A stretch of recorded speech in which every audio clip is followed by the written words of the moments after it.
relación con lo que, digamos, los usos lingüísticos. ¿Cuántas palabras hay que cuando han aparecido y se han empezado a poner de moda tú has dicho, ¡qué horror!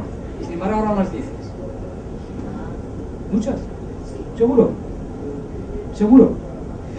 La capacidad que tenemos para... es decir, la capacidad que tenemos nosotros para adaptarnos a unos usos lingüísticos que nos pueden parecer a lo mejor extraños o lo que sea, yo tengo que decirte que para mí puedo estar completamente de acuerdo contigo, pero es que también estoy de acuerdo con la siguiente, que tampoco me gusta nada, porque yo la que recuerdo es la que cuando yo tenía 6 años, con lo cual estoy dándote la razón en el sentido de que eso es así, pero que es que si hablamos de lo que es la valoración poética de un texto, tenemos que llegar a la conclusión de que es un hábito que adquirimos y que puede modificarse con el tiempo. De manera que por esa parte tengo que decirte que tú sientes esa extrañeza de que esto sea así, porque estás habituada a algo que tú realmente, además lo has descrito muy bien, como una poesía, y que por lo tanto eso no se debe tocar. Y si te fijas, es exactamente el mismo problema del que yo quería hablar al hablar de Shakespeare. Porque si es una obra de arte, ¿por qué va a venir un traductor a tocarla si ya está hecha? Esa era la traducción. Esto es exactamente lo mismo. Lo que ocurre es que hay una segunda parte doctrinal. Y la segunda parte doctrinal es en la que yo creo que cualquiera tendría que, de cierta manera, si yo os he leído anteriormente lo que es la traducción de Mateo, que es una traducción tan aceptada por la Iglesia como la del Padre Nuestro, y aquí la Iglesia, toda la autoridad, la jerarquía eclesiástica incurre en una contradicción menor, pero no deja de ser una pequeña contradicción, que por una parte autoriza o da por buena la sanción de una Biblia en la que se traduce el Padre Nuestro de una manera más ajustada a la realidad, y a la vez autoriza una oración que se separa de esa traducción que también es oficial. Entonces es como si, de cierta manera, te hubiera hecho caso. Yo hubiera dicho, bueno, la oración es otra cosa y vamos a respetarla. Vamos a respetarla por ese valor sentimental, por ese valor de tradición que tiene, etc. Pero si nos tenemos que poner serios y tenemos que hacer la traducción rigurosa, teológicamente creíble, entonces es otra cosa. Pero volviendo al texto, y bueno, muchas gracias por la observación, porque tienes toda la razón. Lo que pasa, imagínate en el siglo XIX alguien que hubiera conocido otra versión y dijera, esta es mucho más fea que la que yo conocí. O sea, que siempre puedes ir un poco más atrás y encontrar a alguien que diga, bueno, pues no me satisface esta novedad. Pero sobre todo, digamos que, supongo que todos entendéis que el motivo por el que yo estoy hablando aquí por esto es sencillamente la perplejidad que a mí me produjo el hecho de que una oración pueda cambiarse. No estamos hablando de que se cambie, o estamos hablando de que se cambie la oración, pero la oración que propone Juan Mateos al final de las 2 hojas, esta la rechazó la autoridad eclesiástica. Es decir, que él fue probablemente con su mejor voluntad a los obispos y le dijeron que estaba muy bien, que tenía razón, pero que no. Pero que no, así de sencillo, porque las autoridades eclesiásticas no están haciendo filología, están haciendo otra cosa.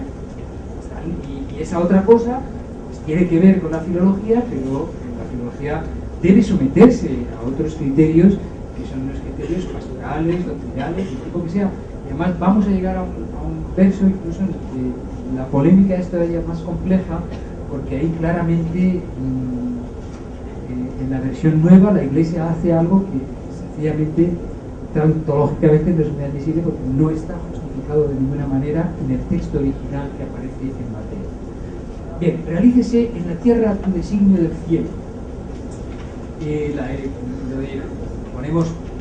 Ponemos tu plan, dice, o una palabra más noble y más bonita que es tu designio.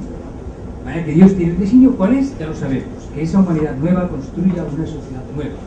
Y aquí hablamos del propósito que estaba ya implícito en la oración anterior, que era el reino, ¿no? Es decir, la posibilidad de realícese en la tierra tu designio del cielo. Es decir, lo que ya es verdad en el cielo, sea verdad también en la tierra. Y añade, Ya lo sabemos, que esa humanidad nueva construya una sociedad nueva que es el reino de Dios. Esa humanidad nueva que viene con su reinado, por el don del Espíritu, construya una sociedad nueva. Y pensemos que además esto sí está muy cerca de lo que pudiéramos decir que era el mensaje evangélico primitivo, que era realmente el de reformar la sociedad, el de crear una sociedad con bases justas, equitativas, de amor, de fraternidad y además incluso podríamos decir no solamente justas en el sentido de la impartición de una justicia, sino sobre todo justas en el sentido de la justicia económica. Y probablemente el análisis que cabría hacer del Padre Nuestro, lo siento por los elementos líricos, es sobre todo un texto económico, o muy importantemente es un texto de naturaleza económica del Padre Nuestro. Tiene un designio y nos dice que es hacer la sociedad nueva, y nos dice un plan se concibe y se ejecuta, y a eso corresponden los dos términos. En el cielo se concibe y en la tierra se ejecuta. Por eso la traducción es realícese en la tierra tu designio del cielo. Dios tiene un proyecto, tiene un designio sobre la humanidad, que es esa sociedad nueva, esa sociedad de los hijos de Dios, esa sociedad de felicidad humana, de libertad, de crecimiento y de fraternidad. Él lo ha concebido en el cielo y lo que pedimos es que se realice en la tierra. Y aquí añade, la comunidad tiene ya su experiencia, pequeña, frágil de esa realidad, ella es parte de ese designio a realizar. Por cierto, a realizar es un anglicismo, con lo cual el traductor, y podemos hacer aquí una pequeña corrección también, es ya una pequeña parcela del reino. De manera que tenemos ya la primera parte del Padre Nuestro. Paso a la página siguiente. Proclámese ese nombre tuyo, que la humanidad sepa que tú eres el dador de vida, no un Dios tirano, un Dios arbitrario, sino el Dios que comunica la vida a los seres humanos, con lo cual se libera de toda superstición de poder, de todo respeto a la humanidad liberada. Llegue tu reinado, realícese en la tierra tu designio del cielo. El comentario que hace es, esta es la primera parte del Padre Nuestro, es completamente misionero, volcada hacia afuera. Esto es notable, porque el Señor nos enseña aquí cuál es el orden de prioridades en nuestras peticiones. No empieza diciendo, Señor, yo pido por mí, no, primero por todos, por la humanidad, etc. Yo, con vuestro permiso, nos saltamos todo esto y llegamos al pan. Está al final de esta página, dice, el pan, nuestro pan del mañana, dánoslo hoy. Y yo aquí, antes de entrar en la valoración de lo que dice Juan Mateo, tengo que decir que no estoy de acuerdo con él.